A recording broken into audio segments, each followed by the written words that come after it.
Good evening.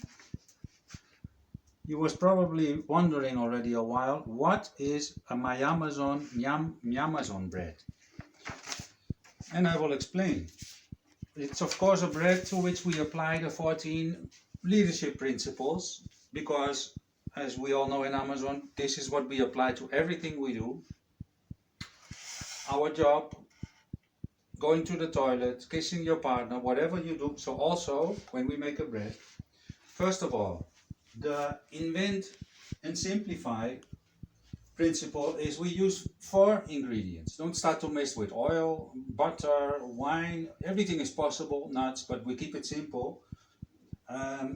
Realize that our great grandfathers and greater, they already started trying things out for thousands of years, and bread is a very old principle. And they have learned a lot. They have learned that we can create yeast, which is very helpful, but there are some other things they have learned. We start by thinking big. We make a big bread today. 750 grams of flour. Use, if you have a glass bowl, but even can be plastic, but that it's big enough. This is even too small. It would be nicer bigger, because during the night it will grow. 750 of flour, 500 grams of water, well, amazing, exactly 500 grams, 10 grams of salt,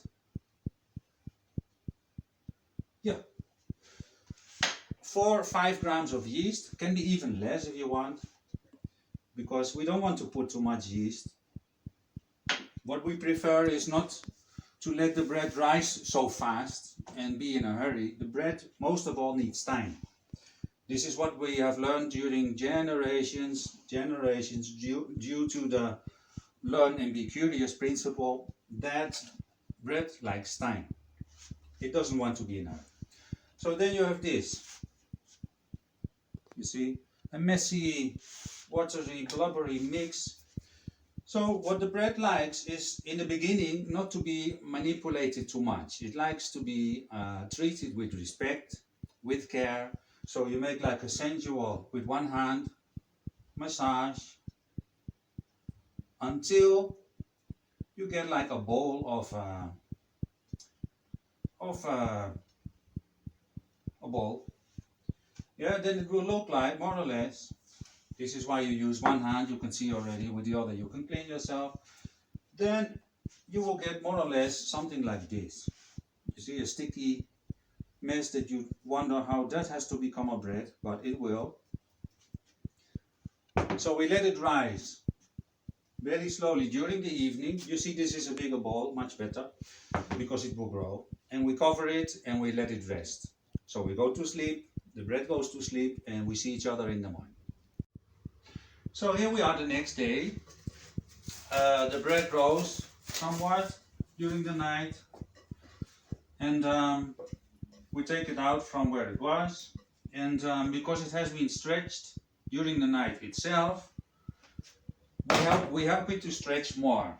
So we stretch ourselves because we ask a lot from ourselves now, high standards, bias for action, so we really put our energy in it.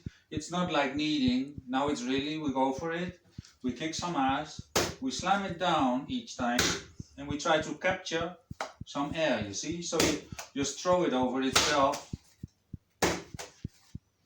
Some ownership, you know. So you do this, some high standards, ask a lot from yourself, because you don't want that. If you would be the bread, you would also like that.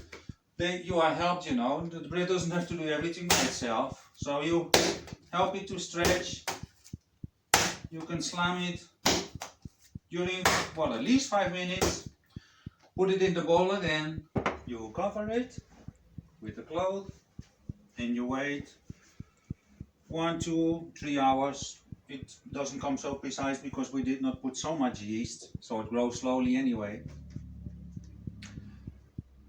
And then after the 2 or 3 hours, we see it's already risen a little bit.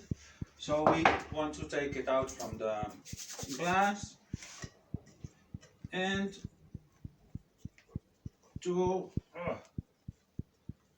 give it one more treatment, which is making a bowl of it and putting it in the, how it calls this, putting it in the oven tray. Yeah, so it is already like a little bowl now. We pick the tray, some oil, a little, just for the pot. I will explain why. This is part of the principle, of course, of the frugality. Minimum of effort, maximum result, because these are we use to cover the bread. So it doesn't become a pizza. We don't want to make it also too flat. It has to be a right kind of round shape. Yeah, so we let it rise and we continue after maybe again 2 hours.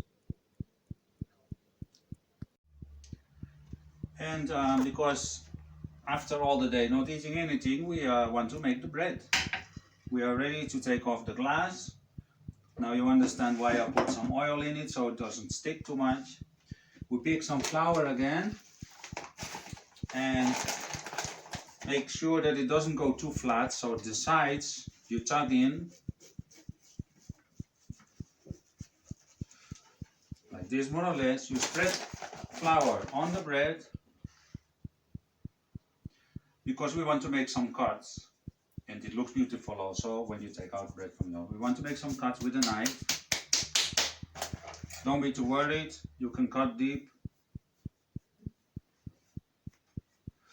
And then we put the oven, that is already hot, on 250 degrees. Of course you ask me, why 250 degrees?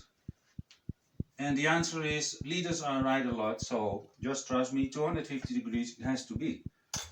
It has to be a little in a shock, the bread. So it grows a lot suddenly, stops and, well, anyway, 250 degrees, don't ask me why. Then put it in the oven. I have the below on of the oven, the below part, so not the top, only the below, no ventilator. And I put it in the middle, as you see. I put it down to 230 degrees. I wait 40 minutes and then we check again. So after this time frame, the 40 minutes, you look and you check if the bread is brown or not. If it's not, you can close the oven, leave it inside so that it can cook more. You can hear and smell and see with practice if you feel it's done. You might think that, oh, now is the time to start to eat it. It's not, because bread likes time. So it really needs from you that you are patient before to start to cut it. You will destroy it if you cut it now. So let it get cold. And that maybe means, again, waiting at least an hour, but better 2 even. Then also it tastes at its best. And I want to give a last message before we start to enjoy the meal about the principle of to hire the best, or to hire and develop the best, something like that. In this case, and in many cases, it's about you. To use yourself as a tool. Your smell, your touch, your intuition. It's not about having the best oven in the world. It's not about buying the best flour, although that is important, but to use yourself as a tool, your sensitivity will make that you create better and better bread.